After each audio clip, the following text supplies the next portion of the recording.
ಬಾಗಲಕೋಟೆ ಉಪಚುನಾವಣೆ ನಡೆಯುತ್ತಿರುವ ಹಿನ್ನೆಲೆಯಲ್ಲಿ ಬಿಜೆಪಿ ಪಕ್ಷದಿಂದ ಬಿರುಸಿನ ಚಟುವಟಿಕೆಗಳು ನಡೆಯುತ್ತಿದ್ದು ಪ್ರಚಾರ ಸಹ ಅಷ್ಟೇ ತೀವ್ರಗತಿಯಿಂದ ನಡೆಯುತ್ತಿದೆ. ಹಾಲಿ ವಿಧಾನ ಪರಿಷತ್ತಿನ ಸದಸ್ಯರಾಗಿರುವಂತಹ PH ಪೂಜಾರ್ ಅವರು ಸಹ ತಮ್ಮದೇ ಆದಂತಹ ಶೈಲಿಯಲ್ಲಿ ಪ್ರಚಾರ ಮಾಡುವ ಮೂಲಕ ಈ ಬಾರಿ ಬಿಜೆಪಿ ಗೆಲ್ಲಿಸಲೇಬೇಕೆಂಬುದು ಒಂದು ಹಠ ಹಿಡಿದಿದ್ದಾರೆ. ಬನ್ನಿ ಈಗ ನಮ್ಮೊಂದಿಗೆ PH ಪೂಜಾರ್ ಇದ್ದಾರೆ. ಅವರು ಯಾವ ತರ ಒಂದು ಬಿಜೆಪಿ ಪಕ್ಷ ಗೆಲ್ಲಬೇಕಂತಿದ್ದಾರೆ, ಯಾವ ತರ ಪ್ರಚಾರ ಮಾಡ್ಬೇಕಂತದನ್ನ ನಾನು ಅವ್ರಿಗೆ ಕೇಳೋ ಪ್ರಯತ್ನ ಮಾಡ್ತೀನಿ. ಸರ್ ನಮಸ್ಕಾರ. ಸರ್, ಈ ಬಾರಿ ಬಿಜೆಪಿ ಪಕ್ಷ ಗೆಲ್ಲುತ್ತಂತ ವಿಶ್ವಾಸ ಇದೆಯಾ ನಿಮಗೆ? 100ಕ್ಕೆ 100ರಷ್ಟು ಭಾರತೀಯ ಜನತಾ ಪಾರ್ಟಿ ಇಲ್ಲಿ ಗೆಲುವು ಸಾಧಿಸುವಂತಹದ್ದೇ. ಅಂದ್ರೆ ಈಗ ನೀವು ಪ್ರಚಾರ ಯಾವ ತರ ಮಾಡ್ತಾ ಇದ್ದೀರಾ? ಮನೆ ಮನೆಗೆ ಪ್ರಚಾರ ಮಾಡ್ತಾ ಇರುವಂತಹದ್ದಂತೂ ನಾವು ದಿನ ರೂಢಿಸಿಕೊಂಡಿದ್ದೇವೆ. ನಿನ್ನೆಯಿಂದ ನಾನು ಪ್ರಚಾರದಲ್ಲಿ ವಿಶೇಷವಾಗಿ ತೊಡಗಿಸಿಕೊಂಡಂತಹದ್ದು. ಇವತ್ತು 29, 30ನೇ ಸೆಕ್ಟರ್ಗಳಲ್ಲಿ ನವನಗರದಲ್ಲಿ ಸುತ್ತಾಡಿದ್ದೇವೆ. ಪ್ರತಿ ಮನೆಯಲ್ಲಿ ಹೋದಾಗ ಇಷ್ಟೊಂದು ಉತ್ಸಾಹ ಹುಮ್ಮಸ್ಸಿನಿಂದ ಜನ ನಮ್ಮನ್ನು ಸ್ವಾಗತ ಮಾಡುವಂಥದ್ದು, ಆಧಾರದಿಂದ ನಮ್ಮನ್ನು ಕರೆದುಕೊಂಡು ಅವರ ಜೊತೆಯಾಗಿ ನಮ್ಮ ಜೊತೆಗೆ ಈ ಪ್ರಚಾರ ಕಾರ್ಯದಲ್ಲಿ ಭಾಗವಹಿಸುವಂತಹದ್ದನ್ನು ನೋಡಿದರೆ ನಿಶ್ಚಿತವಾಗಿ ಭಾರತೀಯ ಜನತಾ ಪಾರ್ಟಿ ಅವರೆಲ್ಲರ ಮನದಲ್ಲಿ ಮನೆಯಲ್ಲಿ ಕೂಡ ಮನೆ ಮಾಡಿದೆ ಅಂತನ್ನುವಂತಹ ವಿಶ್ವಾಸ ನಾವು ಮೂಡಿ ಬಂದಿದ್ವಿ.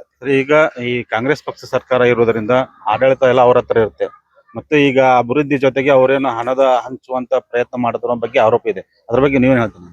ನಿಶ್ಚಿತವಾಗಿ ಅವ್ರು ಯಾವುದೇ ರೀತಿ ಪ್ರಯತ್ನ ಮಾಡಿದ್ರು ಕೂಡ ಜನರ ಮನಸ್ಸಿನಲ್ಲಿ ಭಾರತೀಯ ಜನತಾ ಪಾರ್ಟಿ ಅಭ್ಯರ್ಥಿ ಬಗ್ಗೆ ವಿಶ್ವಾಸ ಮೂಡಿದೀವಿ. ಈ ಸಾರಿ ನಿಶ್ಚಿತವಾಗಿ ಅವ್ರನ್ನ ಗೆಲ್ಲಿಸುವಂತ ಹಣ ಜನ ತೊಟ್ಟಿದ್ದಾರೆ. ಈಗ ಕಾಂಗ್ರೆಸ್ ಪಕ್ಷದ ಮುಖಂಡರು CM ಇರ್ಬೋದು, DK ಶಿವ ಇರ್ಬೋದು, ಕೃಷ್ಣ ಮೇಲ್ದಂಡ ಯೋಜನೆ ಸಂಬಂಧಪಟ್ಟಂಗ ನಾವು ಸಾಕಷ್ಟು ಅಭಿವೃದ್ಧಿ ಮಾಡ್ತಾ ಇದೀವಿ. ಈಗಾಗಲೇ ಎಕರೆಗೆ 30 ಲಕ್ಷ 40 ಲಕ್ಷ ಅಂತ ನಿರ್ಧಾರ ಮಾಡ್ಬಿಟ್ಟಿದ್ವಿ. ಇದು ನಮಗೆಲ್ಲ ಪ್ಲಸ್ ಆಗುತ್ತೆ ಅಂತ ಹೇಳ್ತಾ ಇದ್ದಾರೆ. ಅದಕ್ಕೆ ನೀವೇನ್ ಹೇಳ್ತೀನಿ ಅಂತ? 30 ಲಕ್ಷ 40 ಲಕ್ಷ ಘೋಷಣೆ ಮಾಡಿದ್ದಾರೆ. ಬಜೆಟ್ನಲ್ಲಿ ಈ ಸಾರಿ ಅವರು ತೆಗೆದಿಟ್ಟಿದ್ದು ಕೇವಲ 3,000 ಕೋಟಿ ರೂಪಾಯಿ ಮಾತ್ರ. ಅದಕ್ಕೆ ಕೇವಲ 6-6.5 ಸಾವಿರ ಎಕರೆಗೆ ಮಾತ್ರ ಸೀಮಿತವಾದಂಥದ್ದು. ಅದಕ್ಕಿಂತ ಹೆಚ್ಚು ಮಾಡ್ಲಿಕ್ಕೆ ಆಗೋದಿಲ್ಲ. ಜನ ಇವತ್ತು ಯಾವ ರೀತಿ ಕಣ್ಣುರಿಸುವ ತಂತ್ರ ಈ ಕಾಂಗ್ರೆಸ್ಸಿನ ಸರ್ಕಾರ ಮಾಡ್ತಾ ಇದೆ ಅನ್ನುವಂಥದ್ದನ್ನು ಕೂಡ ಮನವರಿಕೆ ಮಾಡಿಕೊಂಡಿದ್ದಾರೆ. ನಿಶ್ಚಿತವಾಗಿ ಯಾವುದೇ ಭ್ರಮೆಯಲ್ಲಿ ಜನ ಇವತ್ತು ಇಲ್ಲ. ಅಂದ್ರೆ ಈ ಗ್ಯಾರಂಟಿ ಯೋಜನೆಯಿಂದಾಗಿ ಕಾಂಗ್ರೆಸ್ ಪಕ್ಷಕ್ಕೆ ಲಾಭ ಆಗುತ್ತಾ ಅನ್ಸುತ್ತಾ ನಿಮಗೆ? ಅಲ್ಪ ಸ್ವಲ್ಪ ಆಗ್ಬೋದು, ಆದರೆ ಜನ ಜಾಗೃತರಾಗಿದ್ದಾರೆ. ಮಹಿಳೆಯರು ಕೂಡ ವಿಶೇಷವಾಗಿ ಜಾಗೃತಿ ಆಗಿ ಇವತ್ತು ನನ್ನ ಜೊತೆ ಆಗಮಿಸಿದಂಥ ಮಹಿಳೆಯರನ್ನು ನೋಡಿದ್ರೆ ಯಾರಿಗಾರು ವಿಶ್ವಾಸ ಮೂಡುವಂಥದ್ದು. ಗ್ಯಾರಂಟಿಯ ಪ್ರಭಾವ ಈ ಸಾರಿ ಜನಮನದಲ್ಲಿ ನಶಿಸಿ ಹೋಗಿದೆ ಅಂತ ಇವತ್ತು ನಾವು ಹೇಳಿಕ್ಕೆ ಇಚ್ಛೆ ಪಡ್ತಾ ಇದ್ದೇವೆ. ಸರ್, ಈಗ ಈ ಕ್ಯಾಂಡಿಡೇಟ್ ಘೋಷಣೆ ಆಗೋದ್ ಮುಂಚೆ ನೀವು ಕೆಲವೊಂದು ಕ್ಯಾಂಡಿಡೇಟ್ ಇದ್ರಿ ಮತ್ತು ನಿಮ್ಮ ಕೆಲವೊಂದು ಬೇಡಿಕೆ ಇಟ್ಕೊಂಡಿದ್ರ. ಆ ಬೇಡಿಕೆ ಎಲ್ಲ ಈಡೇರಿಸ ವರಿಷ್ಠರು ಎಲ್ಲ ನಮ್ಮನ್ನು ಕರೆದು ಮಾತಾಡಿಸಿದ್ದಾರೆ. ಕೆಲವು ಬಗ್ಗೆ ಸಮ್ಮತಿ ಸೂಚಿಸಿದಂಥದ್ದು, ಇನ್ನೂ ಕೆಲವು ಬೇಡಿಕೆಗಳ ಬಗ್ಗೆ ಚುನಾವಣೆ ಆದ ತಕ್ಷಣ ನಿಶ್ಚಿತವಾಗಿ ಅದನ್ನು ಪೂರೈಕೆ ಮಾಡ್ತೀವಿ ಅನ್ನುವಂಥ ಭರವಸೆ ಕೊಟ್ಟಿದ್ದಾರೆ. ವಿಶ್ವಾಸ ಇದೆ ನನಗೆ.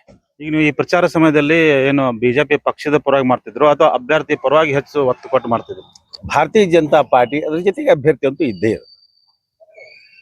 ಅಲ್ಲ ಅನ್ಸರ, ಈಗ ನಿಮ್ಮ ನಡುವೆ ಅವ್ರ ನಡುವೆ ಕೆಲವೊಂದು ವೈಮನಸ್ಸು ಇತ್ತು. ಆ ವೈಮನಸ್ಸು ಎಲ್ಲ ಸರಿಯಾಗಿದೆ ಅನ್ಸುತ್ತೆ? ನಿಶ್ಚಿತವಾಗಿ ಆ ವೈಮನಸ್ಸಿನ ಪ್ರಶ್ನೆ ಇವತ್ತು ಉಳಿದು ಬರ್ತದೆ. ಈಗ ನೀವು ಇಷ್ಟು ಪ್ರಚಾರ ಮಾಡಿದ್ರು ಸಹ ಇಬ್ರು ಇನ್ನೂ ಒಂದೇ ವೇದಿಕೆಯಲ್ಲಿ ಕಾಣಿಸ್ತಾ ಇಲ್ಲ. ಕಾರ್ಯಕರ್ತರು ಸ್ವಲ್ಪ ಅಸಮಾಧಾನ ಆಗಿದೆ. ಮೊನ್ನೆ ಮನೆ ಕಂಡಿದ್ದೀವಿ. ಕಾಣುವಂತ ಸಂದರ್ಭಗಳು ಬರ್ತಾವ. ನಿಶ್ಚಿತವಾಗಿ ನಾವೆಲ್ಲರೂ ಒಂದೇ ವೇದಿಕೆಯಲ್ಲಿ ಕಂಡು ಒಂದೇ ರೀತಿಯ ಪ್ರಚಾರ ಕಾರ್ಯದಲ್ಲಿ ನಾವು ಧುಮುಕ್ತೀವಿ. ಕಳೆದ ಬಾರಿ ವಿಧಾನಸಭಾ ಚುನಾವಣೆಯಲ್ಲಿ ಒಂದು 5,000 ಮತಗಳ ಅಂತರದಿಂದ ಸೋಲಕೊಂಡಿತ್ತು ಬಿಜೆಪಿ. ಈ ಬಾರಿ ಎಷ್ಟು ಮತಗಳ ಅಂತರದಿಂದ ಗೆಲುವು ಸಾಧಿಸಬಹುದು? ನನ್ನ ಅಂದಾಜು 25,000ಗಿಂತ ಹೆಚ್ಚಿನ ಮತದಿಂದ ಭಾರತೀಯ ಜನತಾ ಪಾರ್ಟಿ ಹೆಸರೇ ಗೆಲುವು ಸಾಧಿಸಿದೆ. ಈ ಬಾರಿ ಏನು ಮೇಟಿಯವರ ಕುಟುಂಬಕ್ಕೆ ನೀಡೋದ್ರಿಂದ ಅನುಕಂಪ ಮತ್ತು ಮೇಟಿಯವರು ಕೆಲವೊಂದು ಏನು ಸ್ವಭಾವದಿಂದಾಗಿ ಗ್ರಾಮೀಣ ಭಾಗದಲ್ಲಿ ಹೆಚ್ಚಾಗಿ ಕಾಂಗ್ರೆಸ್ ಪಕ್ಷದ ಒಳಗೆ ತೋರ್ತಾ ಇದ್ದಾರೆ. ಇದು ನಿಮಗೆ ಪರಿಣಾಮ ಬೀರುತ್ತೆ ಅನ್ಸುತ್ತೆ? ಅದು ಅಂತ ಪರಿಣಾಮ ಈ ಸಾರಿ ನಮ್ಮ ಈ ಚುನಾವಣೆಯಲ್ಲಿ ಬೀರೋದೇ ಇಲ್ಲ. ಇದು ಏನು ವಿಧಾನ ಪರಿಷತ್ತಿನ ಸದಸ್ಯರಾಗಿರುವಂತಹ PH ಪೂಜಾರ್ ಅವರ ಅಭಿಪ್ರಾಯ ಈ ರೀತಿಯಾಗಿ ಹಂಚಿಕೊಂಡಿದ್ದಾರೆ. ಆನಂದ್, ಅಶ್ವವೇಗ ನ್ಯೂಸ್, ಬಾಗಲಕೋಟೆ.